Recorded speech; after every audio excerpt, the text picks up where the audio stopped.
your midweek motivation. Oh, sorry, hold on, I wasn't recording yet, so. Oh, great. I know, right? Okay, and. Oh. And now your midweek motivation with Diana. and Amanda. That's us. That's us. Yep. Hi. Hi, how are you? I'm good. How are you? I'm so excited this week, Yeah? totally new week, because we are talking on this totally new week about We are talking about using fewer words. like being concise. Yes. Shoot. I know. I'm Italian. I can't do that. We'll try to be brief about being brief. We're going to briefly brief you All right, brief me. on keeping your slides, Google Slides, PowerPoint, whatever slide tool you're using. If you're using slides for any kind of talk, any kind of synchronous lecture situation, you probably have too many words on your slides. We think it's possible, based on completely unscientific research that we've done, that you might have too many words on your slides.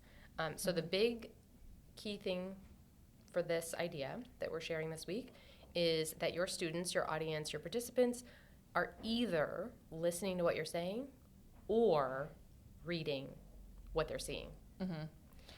Yeah, it's really overwhelming when you're in a class, and being a student in these situations myself, when you're trying to read the paragraph that's on the slide, but the professor's talking, and not necessarily reading along with you, but talking and referencing the words, but you're trying to read the words. It's too much. Cognitive overload. That was a mouthful. Yes. Cognitive overload. It's too much. Yeah. Okay. I was trying to think of a cognitive overload pun, but it didn't come together. So, all right. So how many words are we talking per slide? I think when I'm working with faculty to revise slides, I usually like to say like 10 or less. Yeah. 10 words or less on a slide. Or zero. Or zero. You could have an image or a symbol up that you're talking about that kind of like reinforces what you're saying. Right. But definitely not a full paragraph of text that either you're going to talk about while you expect students to read it, or that you're going to read to students. We really, really want to avoid that. Yeah. Okay, but here's a problem. I have a lot to say. You do. Always. Yeah. And sometimes I don't remember what I'm going to say, so I need like some speaker notes. Right. So put it in the speaker notes part of your slides. Oh. And then make the slides available to the students. Right. Yeah. Use the speaker notes at the bottom. PowerPoint or Google Slides both have the speaker notes at the bottom, which a lot of professors I've already seen are using really well. So I think that's something that most people are aware of using, but it's good to point it out. 10 words or less, using more pictures and graphics, and then speaking so that you're just staring at an image or a graphic. I've been pointing a lot of people to Canva. Do you use Canva? Oh.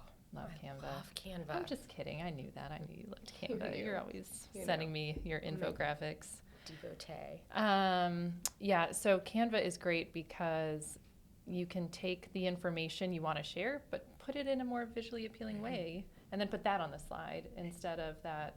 You know, if you've got 5 bullet points or key terms or concepts, instead of them being those 5 bullet points of text, you take those 5 key terms and you put them into some sort of pretty looking graphic, and Canva's free to use, and you do not need to be a graphic design expert to use it at all.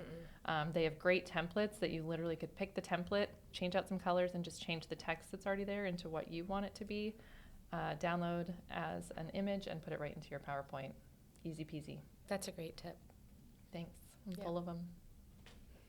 I'll give you more later, but not today because we are going to keep this brief. We're keeping it brief.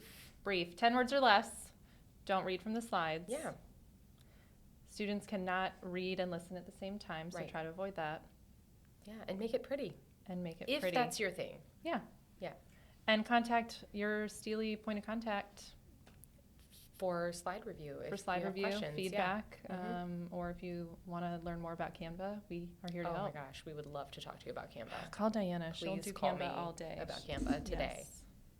Yes. I hope someone calls you. I hope so too. I'm going to add that to my signature. I'd love to talk to you about, ask me about Canva, Ask me about Canva. ask me about Canva. I'll make you a digital badge. Or Excel. I'll make you a badge.